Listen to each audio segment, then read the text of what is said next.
ہم لوگ نماز پڑھتے ہیں، دیکھیں ابتدائی دور ہے، ابتدائی اسلام کا دور ہے، پھر اس میں رب ذوالجلال کے محبوب نے جب نماز ادا کی، کیونکہ پہلی وحی جب نازل ہوئی، جیسے کہ آتا ہے روایات میں، پہلی وحی آئی اقرا بسم ربک الذی خلق خلق الانسان من علق۔ یہ سورت جو ہے سورہ اقرا، یہ تیسرے پارے کے اندر ہے، غالباً نصف کے بعد ہی ہے۔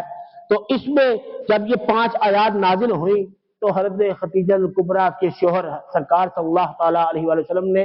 دن کے پہلے یعنی کہ پہلے پہر میں نماز ادا کی۔ پہلے پہر میں حضور نے نماز شکرانے کے طور پر نماز ادا کی، اور حضرت خدیجہ الکبریٰ رضی اللہ تعالی عنہا نے حضور سے پہلے دن ہی نماز سیکھ کے شام کو نماز ادا کی ہے۔ یہ شان ہے آپ کی، کیونکہ سب سے پہلے نماز ادا کرنے والی حضرت خدیجہ، اور سب سے پہلے حضور کی تصدیق کرنے والی حضرت خدیجہ، سب سے پہلے سرکار پر عورتوں میں ایمان لے کر آنے والی حضرت خدیجہ۔ حضرت امام اعظم رحمت اللہ علیہ نے پورا نقشہ یہ کھینچا اور پوری بات جو امت مسلمہ کا اس پر فیصلہ ہے وہ کہی کہ مردوں میں سب سے پہلے اسلام لے کر آنے والے ابوبکر صدیق، عورتوں میں خدیجہ الکبریٰ، بچوں میں مولا کائنات، اور غلاموں میں حضرت زید بن حارثہ رضی اللہ تعالی عنہ۔ یہ 4 وہ ہیں جن کو پہلے فضیلت ملی ہے اسلام قبول کرنے کی، اور پھر بھی ان میں سب سے پہلا نمبر حضرت خدیجہ الکبریٰ رضی اللہ تعالی عنہ کا ہے کہ اس نے سرکار صلی اللہ علیہ وسلم کی معیت میں نماز بھی پڑھی ہے اور سب سے پہلے سرکار کی تصدیق بھی کی ہے۔ کیونکہ آپ کے جو بھتیجے تھے، بعض روایات بھتیجے آئے ہیں، بعض روایات میں جو ہے وہ رشتہ داری کوئی کزن کی بھی آئی ہے، حضرت حکیم بن حزام رضی اللہ تعالی عنہ۔ اچھا، یہ وہ واحد صحابی ہیں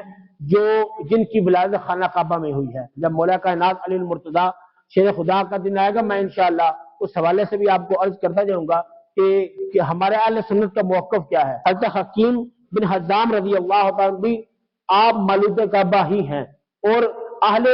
محققین نے اس بات پر پوری کتابیں لکھی ہیں۔ علامہ عبدالحق محدث دہلوی رحمۃ اللہ علیہ اپنی کتاب کے اندر یہ پوری بات کہی ہے کہ حضرت حکیم بن حزام ہی مولود کعبہ ہے، اور آپ کو کیونکہ حضرت خدیجہ کی رشتہ داری تھی اور آپ جو ہاں عیسائی تھے، اور آپ نے عیسائیت قبول کی ہوئی تھی، آپ جب تورات بھی جانتے تھے، زبور بھی جانتے تھے، اسلامی کتابوں کا پورا علم آپ کے پاس تھا، تو پھر آپ رضی اللہ تعالیٰ عنہ نے جب حضرت خدیجہ نے جا کے حضرت حزام سے کہا کہ